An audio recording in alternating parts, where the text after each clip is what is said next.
তারপরে সালমানের উপরে স্বামীরা এসে ইনজেকশন পুশ করে, তারপরে আজিজ মোহাম্মদ ভাই দড়ি নিয়ে ওর গলায় ফাঁস দেয়। সালমান শাহকে ডাক্তাররা মৃত ঘোষণার পর তাকে নেওয়া হয় পোস্টমর্টেমের জন্য, অথচ তখনও বেঁচে ছিলেন তিনি। মানে জীবিত একজনকে কেটে কুটে শেষ করে ফেলে অপরাধী চক্রটি। অপরাধীরা হাসপাতাল পর্যন্ত কিনে রেখেছিল। এ কারণে ডাক্তাররা জীবিত সালমান শাহকে মৃত ঘোষণা করে। এমন অভিযোগ তুলেছেন সালমান শর্মা নীলা চৌধুরী।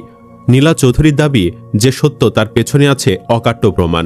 কি সেই প্রমাণ, সে বিষয়ে আসব একটু পর। তার আগে আলোচনা করব এই মিশনের দুই মাস্টার মাইন্ড, অর্থাৎ নায়কের স্ত্রী শাশুড়িকে নিয়ে। এত বছর পর হলেও বের হয়েছে চিত্রনায়ক সালমান শাহের মৃত্যুর আসামি তার বউ সামিরা। শাশুড়ি লতিফা হক লুসি আর এই দুই নারীর পরকীয়া প্রেমিক। কারণ তার বউয়ের অবৈধ সম্পর্ক ছিল বাংলা ছবির ভিলেন ডনের সাথে, আর শাশুড়ির প্রেম ছিল পরিচালক আজিজ মোহাম্মদ ভাইয়ের সাথে। সালমান শাহের স্ত্রী সামিরা খলনায়ক ডনের সাথে শারীরিক সম্পর্কে জড়িয়ে পড়ে। অন্যদিকে স্বামী থাকতেও তাকে পছন্দ করত না শাশুড়ি লুসি। লুসির স্বামী ছিলেন বাংলাদেশি সাবেক প্রথম শ্রেণী ক্রিকেটার শফিকুল হক হীরা। হীরাকে ফাঁকি দিয়ে মা মেয়ে একসাথে পরকীয়া প্রেমিকের সাথে হোটেলে যেতেন। সালমান শাহ বিষয়টি জেনে গেলে তারা দুজনই নায়ককে শেষ করার পরিকল্পনা করে। সালমান শাহকে যখন শেষ করা হয় তখন চেতনানাশক কেমিক্যাল মিশ্রিত একটি রুমাল নায়কের মুখে চেপে ধরেন তার শাশুড়ি লুসি। সালমান শাহ অজ্ঞান হবার পর তার ওপর চালানো হয় নির্যাতন। ঘাতকরা ভেবেছিল নায়ক বোধহয় মারা গেছেন, কিন্তু না, সালমান শাহ তখনও জীবিত ছিলেন। এই অবস্থাতে তাকে পরে হাসপাতালে নেওয়া হয় এবং এক পর্যায়ে পোস্টমর্টেমের মাধ্যমে তার মৃত্যু নিশ্চিত করা হয়। সালমানের মা নীলা চৌধুরী বলেন, আজিজ মোহাম্মদের টাকা দিয়ে সালমানকে দুশ্চরিত্র, লম্পট, সামিরার সঙ্গে গণ্ডগোল, শাবনুরের সঙ্গে প্রেম, এগুলো বানিয়ে বানিয়ে খবরে রটিয়ে ইমন অর্থাৎ সালমান শাহকে পাগল করতে চেয়েছিল। এর পেছনে সেই সময়ের মিডিয়ার একটা বিরাট সিন্ডিকেট কাজ করেছে। তারা চায়নি সত্যটা সামনে আসুক। তারা নানাভাবে বাধাগ্রস্ত করেছে বিচার প্রক্রিয়া।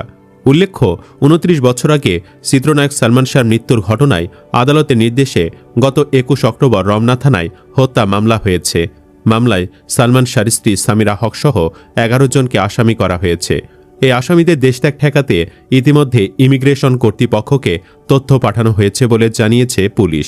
শনিবার সন্ধ্যায় রমনা থানার ভারপ্রাপ্ত কর্মকর্তা গোলাম ফারুক ইমিগ্রেশনে তথ্য পাঠানোর বিষয়টি নিশ্চিত করেছেন। তিনি বলেন, সালমান শাহকে শেষ করার মামলার আসামিদের মধ্যে যারা দেশে আছেন তারা যেন দেশ ত্যাগ করতে না পারেন সেই ব্যবস্থা নেওয়া হয়েছে। দুদিন আগে আসামিদের তথ্য ইমিগ্রেশন কর্তৃপক্ষকে জানানো হয়েছে।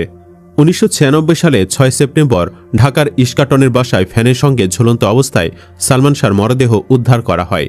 এই ঘটনায় সালমান শাহর বাবা কমরুদ্দিন চৌধুরী একটি অপমৃত্যুর মামলা করেন। ১৯৯৭ সালে ৩ নভেম্বর আদালতে চূড়ান্ত প্রতিবেদন দেয় পুলিশের অপরাধ ও তদন্ত বিভাগ সিআইডি। এই প্রতিবেদনে সালমান শাহর মৃত্যুকে অপমৃত্যু বলে উল্লেখ করা হয়। অর্থাৎ সিআইডির এই রায় ছিল সম্পূর্ণ মনগড়া একপাক্ষিক। ন্যায় বিচার পেতে চরম বেগ পেতে হয়েছে নায়কের মা নীলা চৌধুরীকে। এ বিষয়ে নীলা চৌধুরী বলেন, একবার কোর্ট থেকে যে রায় দেওয়া হলো সেটা উভয় পক্ষকে খুশি করার জন্য। কাউকে খুশি করা তো আদালতের কাজ না। আদালতে মানুষ যায় ন্যায় বিচারের আশায়। বেশ কয়েকবার এমনও হয়েছে আমি কোর্টে গেছি, আমাকে নিয়ে বিচারক টিটকারি করেছেন। ১৬-১৭ সালেও একবার একজন বিচারক পারিবারিক কারণে কোর্টের ডেট বাতিল করে দিয়েছিলেন। একসময় স্বরাষ্ট্রমন্ত্রীকে জানানোর প্রয়োজন দেখা দেয়। ন্যায় বিচার চাইতে আমি তার সঙ্গে দেখা করতে চাই। তিনি আমাকে সন্ধ্যার পর থেকে রাত ১টা পর্যন্ত বসিয়ে রেখেছিলেন। রাত ১টায় কোনো ভদ্র মহিলা কারো বাসায় দেখা করতে পারে না, কিন্তু আমি ন্যায় বিচারের জন্য ২৯ বছর ধরে সব সহ্য করে গেছি। পরে মন্ত্রী আসাদুজ্জামান কামাল সাহেব বললেন, এটা ডেড মামলা, এখন আর কি। আমি সালমান শাহর একটা মৃতদেহের ছবি কামাল সাহেবকে দিয়ে আসতে চেয়েছিলাম, পারিনি। এই ছবিতে বোঝা যায় এটা অপমৃত্যু নয়। পরে পিবিআইতে মনোজ কুমার আমাকে অপমান অপদস্থ করেছে। অনেক আগের মামলা নিয়ে হাসাহাসি পর্যন্ত করেছে। আমি বুঝতে পেরেছিলাম সব জায়গায় সামিরাদের লোক আছে। রাগ ক্ষোভ নিয়ে নীরবে ধৈর্য ধরেছি। চিন্তা করুন এই নারী মানসিকতা কতখানি শক্ত। যে নারীর মানসিকতা এত শক্ত, সে নারীর সন্তান নিজ হাতে প্রাণ শেষ করবে তা হতেই পারে না।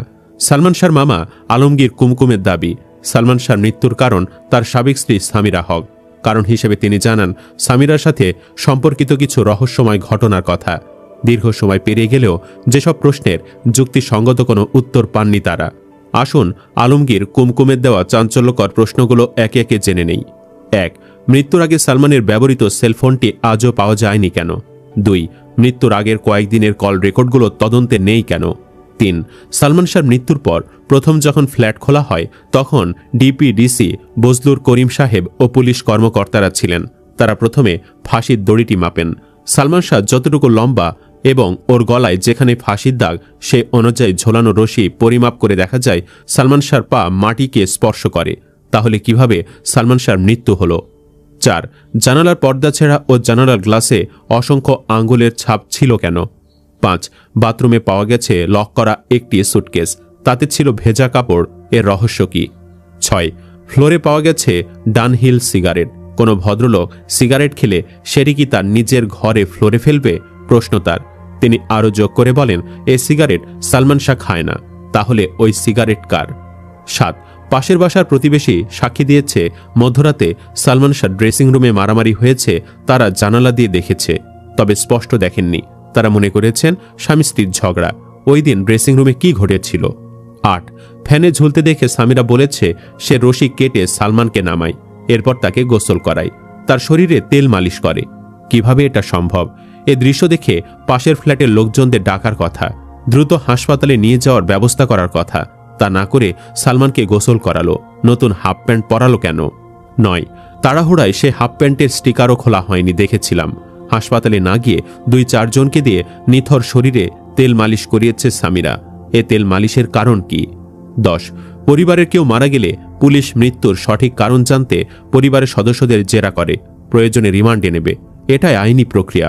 কিন্তু আশ্চর্যের বিষয় হল সালমানের হঠাৎ মৃত্যুকে অপমৃত্যু বলে চালিয়ে দেওয়া হয়। এ কারণে বাড়ির 4 জনের কাউকেই থানায় নিয়ে জিজ্ঞাসাবাদ করা হয়নি। এর কারণ কি? উল্লেখ্য, 1996 সালে 6 সেপ্টেম্বর রাজধানীর নিউ ইস্কাটন রোডের ইস্কাটন প্লাজায় একটি ফ্ল্যাটে মারা যান ঢালিউডের স্বপ্নের নায়ক খ্যাত সালমান শাহ। দীর্ঘ 29 বছর মামলা চলমান থাকার পর অভিনেতার মৃত্যু রহস্য জানতে সম্প্রতি সালমান শাহর অপমৃত্যু মামলাটি রূপ নিয়েছে হত্যা মামলায়। এ মামলায় সর্বমোট 11 জনকে আসামি হিসেবে উল্লেখ করা হয়েছে, যার প্রধান আসামি নায়কের সাবেক স্ত্রী সামিরা হক এবং দুশ্চরিত্রা শাশুড়ি লুসি। সব মিলে এই 2 পরকীয়ার নবদম্পতির বিরুদ্ধে ওয়ারেন্ট জারি হয়েছে। এরা এখন বিভিন্ন গোয়েন্দা সংস্থার নজরদারিতে আছেন এবং এদের সকল মোবাইল ফোন ও অনলাইন যোগাযোগ বিচ্ছিন্ন দেখা গিয়েছে। অর্থাৎ সালমান শাহকে শেষ করে দেওয়ার দায় স্বীকার করে পালিয়ে আছেন তারা।